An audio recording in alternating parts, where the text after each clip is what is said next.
Semuanya, sebelum kita memulai renungan pada pagi hari ini, mari kita berdoa terlebih dahulu. Tuhan yang penuh kasih, kami mengucap syukur atas segala bentuk penyertaan baik-Mu pada kami semua, sehingga pada kesempatan ini kami bisa bersama-sama untuk kembali mendengarkan firman-Mu. Kiranya firman-Mu ini dapat menjadi petunjuk kemana kita akan melangkah selanjutnya. Dalam nama Tuhan Yesus, haleluya, amin. Jadi renungan pada pagi hari ini berjudul ketidakpercayaan, yang diambil dari Injil Matius 12 ayat 38 sampai 42, yang berbunyi, tanda Yunus. Pada waktu itu berkatalah beberapa ahli Taurat dan orang Farisi kepada Yesus, "Guru, kami ingin melihat suatu tanda daripadamu."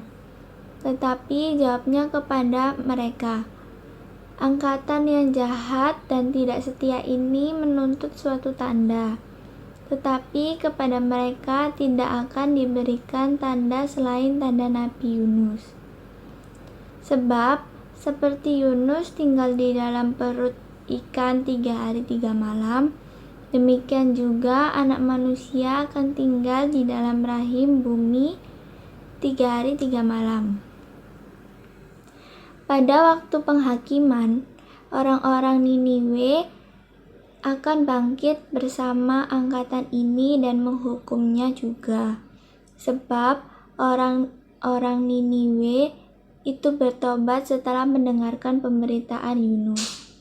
Dan sesungguhnya yang ada di sini lebih daripada Yunus." Pada waktu penghakiman, ratu dari selatan itu akan bangkit bersama angkatan ini, dan ia akan menghukumnya juga. Sebab ratu ini datang dari ujung bumi untuk mendengar hikmat Salomo. Dan sesungguhnya yang ada di sini lebih daripada Salomo. Amin. Yesus menegur ahli Taurat dan orang Farisi dengan keras. Ia mengingatkan para pemuka Yahudi ini tentang kisah Nabi Yunus, orang Niniwe, dan ratu dari selatan. Yesus mengangkat kisah Nabi Yunus untuk mengingatkan bahaya ketidakpercayaan dan pembangkangan terhadap utusan Allah. Di sisi lain, ia hendak mengarahkan mereka pada misteri Paskah sebagai tanda terbesar Allah bagi dunia.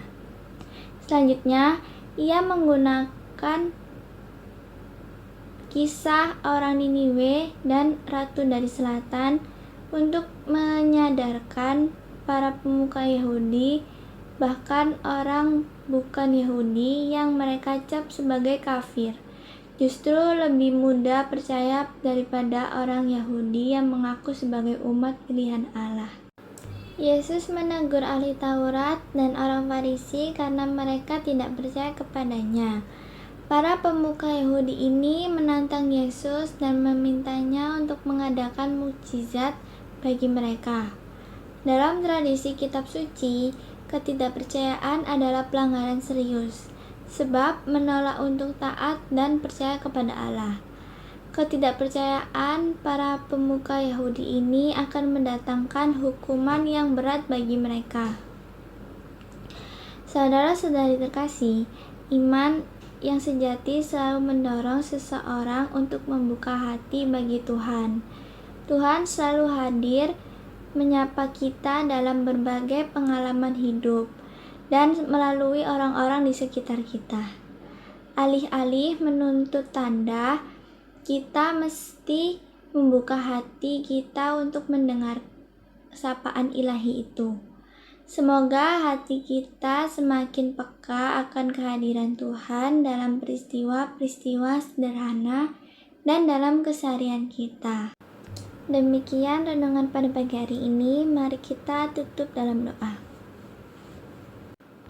Tuhan, terima kasih karena telah memberkati kami dengan firman-Mu.